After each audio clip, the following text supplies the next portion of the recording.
Hey everyone, it's 604 Comics here. Today's new Comic Book Wednesday. It is March 12th. I got to my shop today, picked up some issues, also picked up a trade. But before I get into that, thank you to everyone that watched my video from last week and provided comments and feedback. Really appreciate it.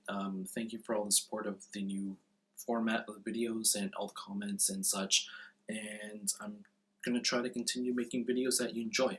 I'll try to make it a little bit shorter, less of a summary of what happened in the issues and more about what I thought about it really quickly.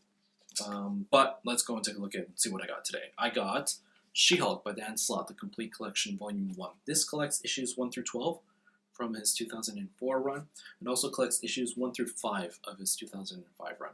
As you may or may not know, I am currently collecting the single issue runs.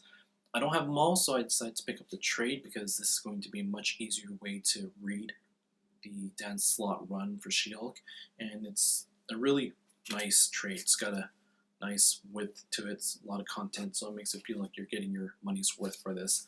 I haven't read any of the Dan Slott stuff, so I'm looking forward to reading this one and seeing how he writes the character. I'm really enjoying the Charles Soule version of She-Hulk, so hopefully Dan Slott's just on par. So that was a trade, and I also picked up some single issues, like I said, starting off with Image, just the one book there. I have East of West issue 10. Enjoyed this book a lot more than issue 9. I felt issue 9 was a little bit slow. This one we have an epic battle with Death and Wolf's father in the desert, and then Wolf's father gets his head blown clean off by the Ranger. So really enjoyed it. Increase in the pace and tempo in this issue from issue number 9. It feels like this is probably a book that would probably read a lot better in trade, because sometimes it gets a little bit hard to remember what happened in the last issue, but I'm still picking this one up in single issues because I can't wait for the trade to come out. Now we have two DC books, starting off with Batman issue 29. I didn't know it before I got to the store, but once I got to the counter and paid for the book, I saw that it was $5. Not a fan of that. Not really a big fan of Zero Year. I felt that it's been kind of lackluster, and it's I don't think it's worthy of a 12-issue run. It's just taking too long, being dragged far too long past too many issues, and I really just wish that it would wrap up.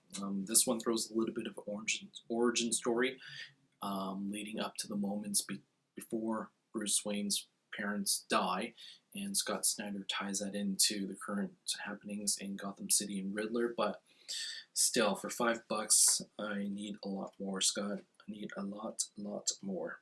So looking forward to seeing Zero Year end, and I don't know what's happening after Zero Year. So if you guys know, let me know in the comments below. It's Batman. It's one of those series that it's hard to drop, but it's got me thinking about it. Next up, we have Batgirl issue 29. This is a series that I will not drop because I love this issue. 28 was an awesome issue. This is the conclusion to that storyline. Silver thinks everyone's a vampire, and he's actually not completely wrong. Turns out that the girl that he kidnapped is actually a vampire. So, haha, suck it, Batgirl. But I really enjoyed the character of Silver. I really hope that he comes back in some future issues, and I thought that Gail Simone did a really good job writing this. Quick and done 2-issue storyline, and next issue we are going to see the Midnight Man, whoever that is. But Batgirl is enjoyable.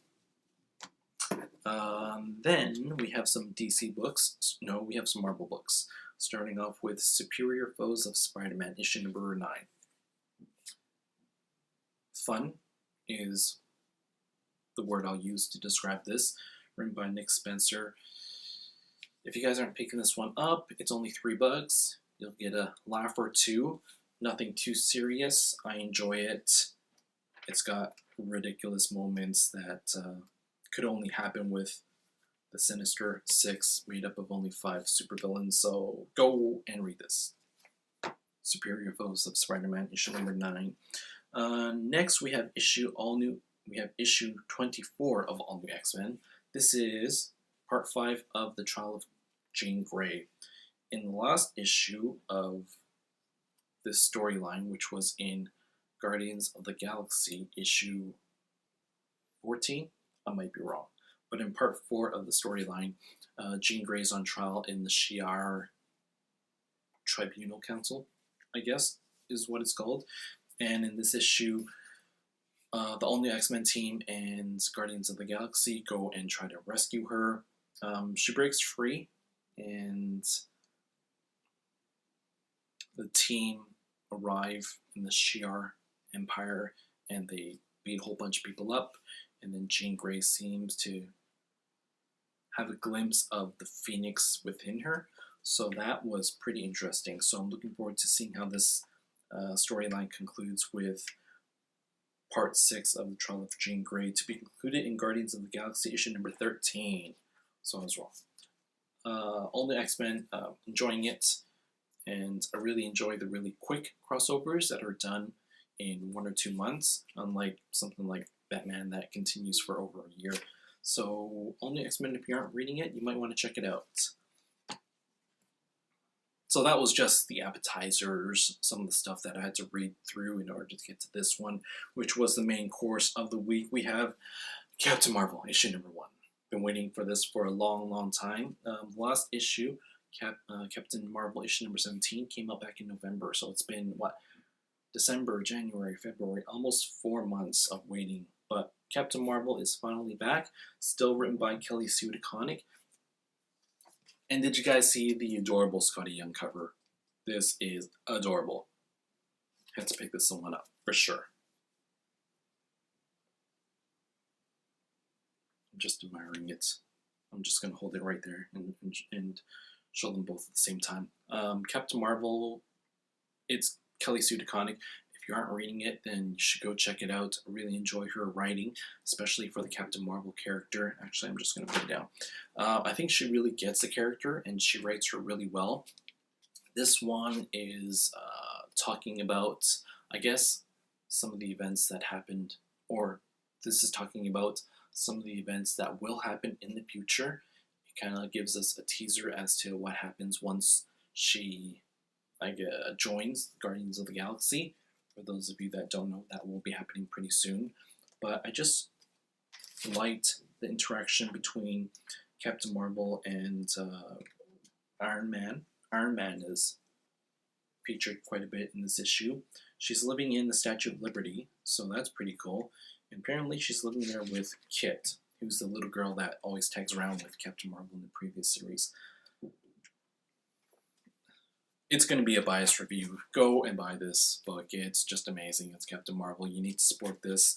And if the Scotty Young cover was not enough, there is just an adorable summary of the origin of Captain Marvel at the end there, drawn by Kit, who's that little girl. So go buy the book, or little girls will be very, very sad. And those are all the books I picked up this week. Thanks for watching. It was a really good week in terms of comic books. Really enjoyed Batgirl. Really enjoyed All the X-Men. Loved Captain Marvel. And I picked up a trade. So thanks for watching, everyone.